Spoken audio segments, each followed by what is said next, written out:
Would you trust a doctor without a medical degree or a lawyer without legal training? Then ask yourself, would you trust a Bible translated by people who did not have any training in biblical languages? And that is exactly what we are going to talk about today. We are talking about the New World Translation, a translation that was translated by a secret team that is not widely known. But when their names were exposed, the truth shocked the world. Just imagine an engineer without a medical degree trying to perform a surgery on you. How comfortable would you be? And that's what happened with the New World Translation. Yet millions trust the New World Translation as God's inspired. In fact, I had a debate with a young man. I did a video over him, and I'll leave a link at the end. We debated the very sharp young Jehovah's Witness in his mid-20s. And the confidence that he showed in the New World Translation, how that it is the best translation, translated by the best translators in the world. It is shocking how that Jehovah's Witnesses have been told by their own organization that their Bible is the best. In the previous episode, I discussed controversial issues about the New World Translation, which is the official Bible of the Jehovah's Witnesses, in an episode entitled Why the Jehovah's Witnesses Bible is Different from All Others. And in that video, I discussed some of the changes that have been made. In today's video, we are focusing on the people who translated the New World Translation. Let's begin with the chief translator of the New World Translation, and that is Frederick W. Franz. And what were his credentials? Frederick attended the University of Cincinnati, but never obtained a degree. He also took some Greek courses, but had no formal training in Hebrew. When Frederick was brought to court in Scotland, he was asked if he could translate a simple sentence from Genesis chapter 2, verse 4 into English. And what was his response? No, I cannot. He failed to do so, exposing his lack of proficiency in Hebrew. What was his scholarly status? Self-taught in biblical languages, but had no verifiable academic credentials in biblical Greek or Hebrew. This was the lead translator of the entire Bible without any knowledge in Hebrew, and he couldn't translate Hebrew. Let's look at other translators. Nathan Noe, 1905 to 1977. Nathan was the president of the Watchtower Society at that time. Let's look at his role in the biblical translation. He oversaw the project but was not actively involved in the translation. His education had no formal education in biblical languages. Joined Watchtower Society at age 16 and focused on organization leadership rather than scholarly work. Scholarly status: not a linguist, no translator. His role was more about management of the team rather than translation. Then we have Albert D. Schroeder, 1911 to 2006. He was a committee member. What was his role in the translation? He helped review the translation but was not an expert in biblical languages. Education: studied mechanical engineering at the University of Minnesota. No formal training in Hebrew or Greek. Scholarly status: completely unqualified as a Bible translator. His technical background had no reference to Bible translation. If you are enjoying this video, kindly like, subscribe, and smash the notice bell so that every time I upload a new video, you receive a notification. Number 4, we have George D. Gangas, 1896 to 1975. He was a committee member.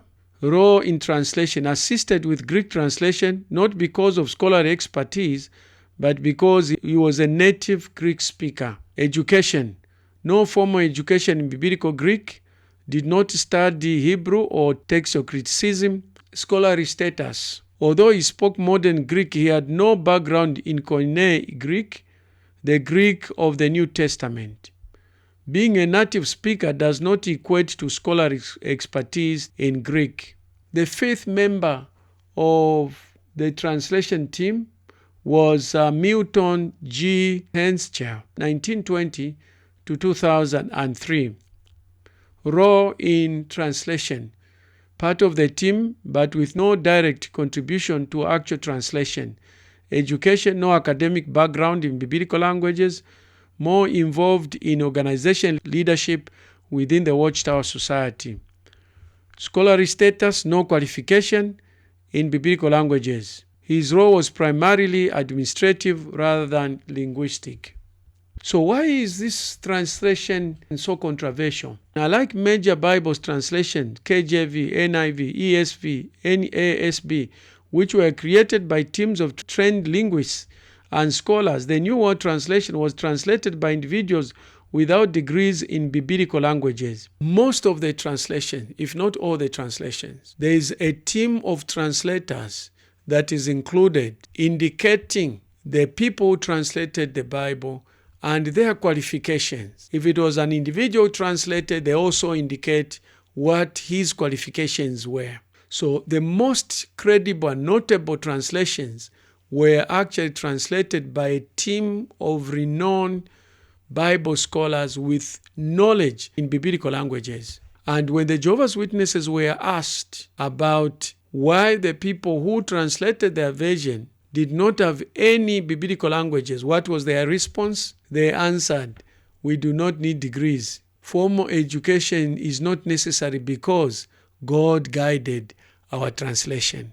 But history shows us that any major translation was done by a team of scholars who are experts in biblical languages with proven credentials. So the New World Translation is the only exception. The translation that was done by a team of amateurs. The use of secondary sources instead of original texts. Scholars believe the committee relied heavily on interlinear Bibles, lexicons, and other translation instead of direct translating from the original Hebrew or Greek languages. So these people got secondary sources to translate the Bible instead of using primary sources. Then there was failure to translate under oath. Frederick W. Franz's failure to translate a simple Hebrew verse in court raises questions about whether the translation team truly understood languages they were working with. Let's look at the New World Translation. How does that differ to what we would call our traditional Bibles today? Right. Okay, you and I both know that the differences are so great that we're not going to have enough time to do this in one day. Right? But I am going to give it a real good go, okay? Because I'm that guy. Okay, so the Jehovah's Witness Bible is one messed up translation. Of course, the Jehovah's Witnesses want to tell you that the New World Translation is, and I'm quoting straight from their own resources, an accurate, easy-to-read translation of the Bible.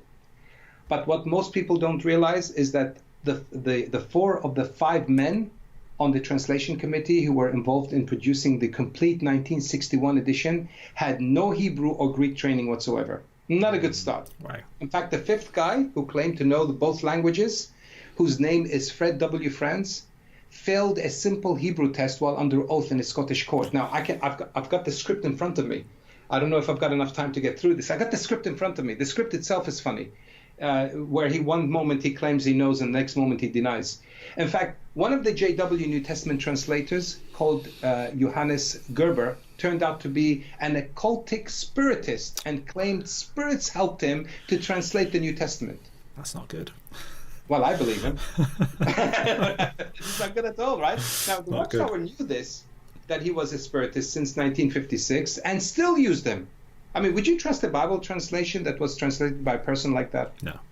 Just imagine the chief translator given a simple passage to translate and he went blank. He could not translate. And this was in court. If you are enjoying this video, kindly like, subscribe, and smash the notice bell so that every time I upload a new video, you receive a notification.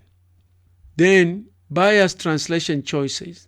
Changes in John 1:1, Colossians 1:16-17, And Luke 23:43 suggests doctrinal bias rather than linguistic accuracy. So the New World Translation is one of the only major Bible translations created by a team with no formal education in biblical languages. While Jehovah's Witnesses claim they were guided by God, scholars argue that their lack of qualification makes the New World Translation a theologically motivated rewrite rather than accurate translation. How does this revelation change the way you view the New World Translation? So there you are, you've heard it for yourself, how that the New World Translation is actually a hoax. It is a translation that was done by unqualified people with clear motive of trying to force the doctrines of the Watchtower Society to actually fit their doctrines. So instead of using the Bible to interpret their doctrines, they used their doctrines to translate the Bible. And their members have been lied to that they have the most accurate translation. I had an argument with a young man who works at a Bethel facility, and he was so convinced, and he also does some translation, local translation. He was so convinced beyond any reasonable doubt that their version is the best. It is the most unbiased version, and he quotes some scholars who support how that the New World Translation is the best translation ever. So you see the challenge with the New World Translation. So next time you have an argument with Jehovah's Witnesses, it's not a question of not singing from the same page. It is actually singing from different hymn books. So that is the challenge that you have with a New World Translation. It is the most biased. The translation that was done by the most unqualified and amateur translators. F.M. Gipe, a Watchtower spokesman and member of the headquarters staff, explains. Well, we feel Jehovah's Witnesses are the only true religion, otherwise we would be teaching something else. But the reason is because we follow the Bible completely. To support its beliefs, the Watchtower organization has published its own version of the Bible called the New World Translation. To lend credence to this translation, the Watchtower Society has deliberately misquoted a number of well-known Greek scholars. Dr. J.R. Manty, an eminent Greek scholar, was one of the authorities quoted out of context. The Watchtower Society has implied that he supports their New World Translation. Dr. Manty disagrees. I have never found any so-called translation that goes so far away from what the Scripture actually teaches as these books published by Jehovah's Witnesses. They are so far away from what there is in the original Hebrew and the original Greek. Dr. Manty called the Jehovah's Witness Bible a shocking mistranslation, obsolete and incorrect. You can't follow theirs because it's biased and it's deceptive, because they deliberately changed words in a passage of Scripture to make it fit into their doctrine. They distorted the Scripture in many passages, scores and scores of passages in the New Testament, dealing with the deity of Christ especially. Jehovah's Witnesses, when they were using the King James Version, found it very difficult to defend their doctrines. Hence, they put a team together, a secret team that no one knew about, with no qualifications, to actually translate the New World Translation. I actually call the New World Translation as a New World mistranslation. What do you think about the New World Translation? Do you believe that it's the best translation ever, or it is biased? Drop your comments below. If you think that others will benefit from this video, kindly share with as many people as possible, and let us make this information known and expose the lie behind the New World Translation. If you have found this video informative and mind-opening, kindly like, subscribe, and smash the notice bell so that every time I upload a new video, you will be notified. For the video that I talked about with the encounter I had with a young Jehovah's Witness, click on this link. If you want to watch other videos that deal with Jehovah's Witnesses' doctrines, practices, and beliefs, click on this link. If you have not watched part 1 of this video, click on this link.